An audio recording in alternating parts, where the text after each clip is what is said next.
Maryam Asaria is a secondary school teacher in a local comprehensive. She is a member of the National Educational Union, the largest teacher union in the UK. She is also currently studying for a master's in education policy. Inshallah, today she's going to be speaking about school funding, an insider's view. Salawat.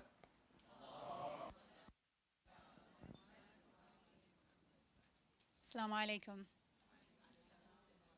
You might have heard the Conservative government talking about how they've increased funding to schools, or you might have heard Theresa May say, we've protected school budgets and we're putting record funding into schools. So is she right? Well, yeah, record levels of spending, yes. However, what they're conveniently forgetting to say is that once we account for inflation and rising pupil numbers, there's actually been a significant drop in per pupil spending since 2015. So just how bad is it? When factoring inflation, rising pupil numbers, and other daily costs, the actual value of funding per pupil in real terms will fall as much as 8%.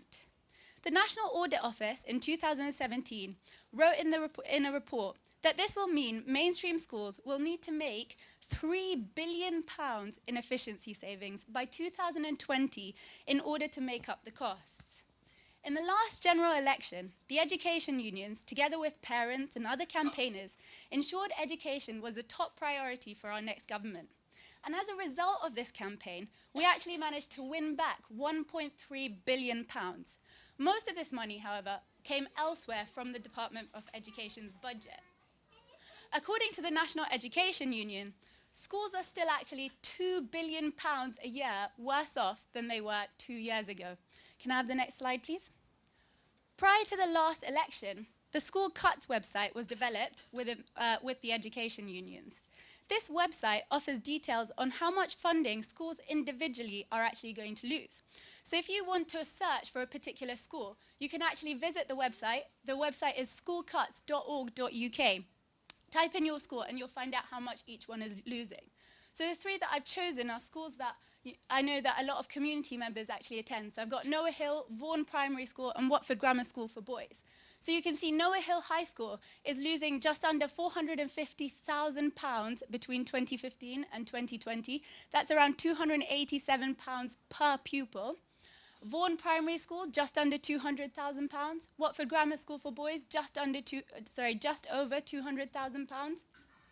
So we can see that actually in Harrow and elsewhere, these cuts are also prominent. Next slide, please. So what are the effects? In order to make up the money, schools are having to save on their budgets. On the slides, you can see headlines for some of the impacts.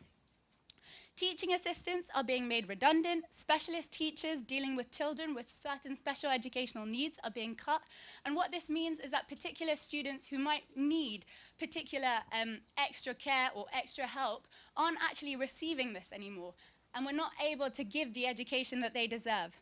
Class sizes are rising significantly, so it's not rare anymore to talk to a teacher that has taught a class of 35 or maybe even more.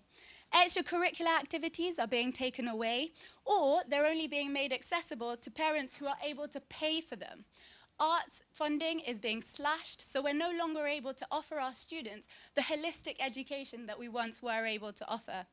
And greater teacher workload, so teachers are having to make up for the losses in staffing that we no longer have. And as you can see, the last headline, teachers are burned out. Why are so many teachers quitting or off sick with stress? Loads of teachers are quitting from stress, and it's increasing. We have a huge retention problem, and these funding problems are just making everything worse.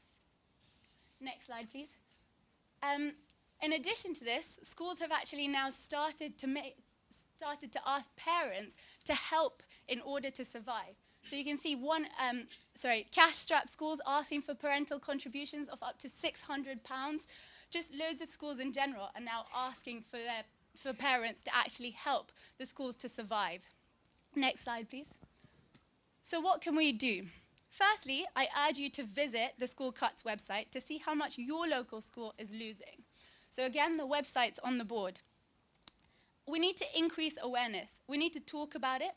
In Harrow, it kind of feels like the schools are kind of hiding how much they're actually losing. None of the schools are admitting to impact of the cuts, but even in Harrow, there's a significant problem. If you're a parent, talk to your school head about it.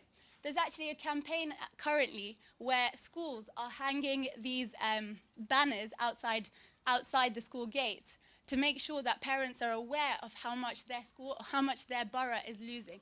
So perhaps your school can do this as well. All these banners actually come free, and if you go to the School Cuts website, again, you can actually order one to your house for free. Write to your MP, campaign against it. So long as we allow our government to do this, it's going to continue. Education cuts never heal. We need to invest in our future. We shouldn't be taking away from it. Thank you for listening.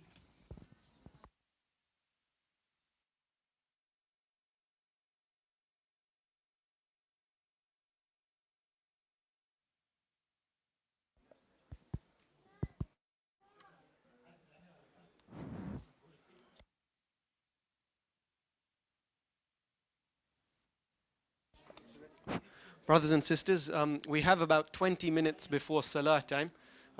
We're going to have a quick visit to the site for anyone who wants to join us. So if you wish to see the Salam Center site, we'll be making a quick visit to it. If you want to join us, please come outside now, and we'll inshallah be going down. Salawat.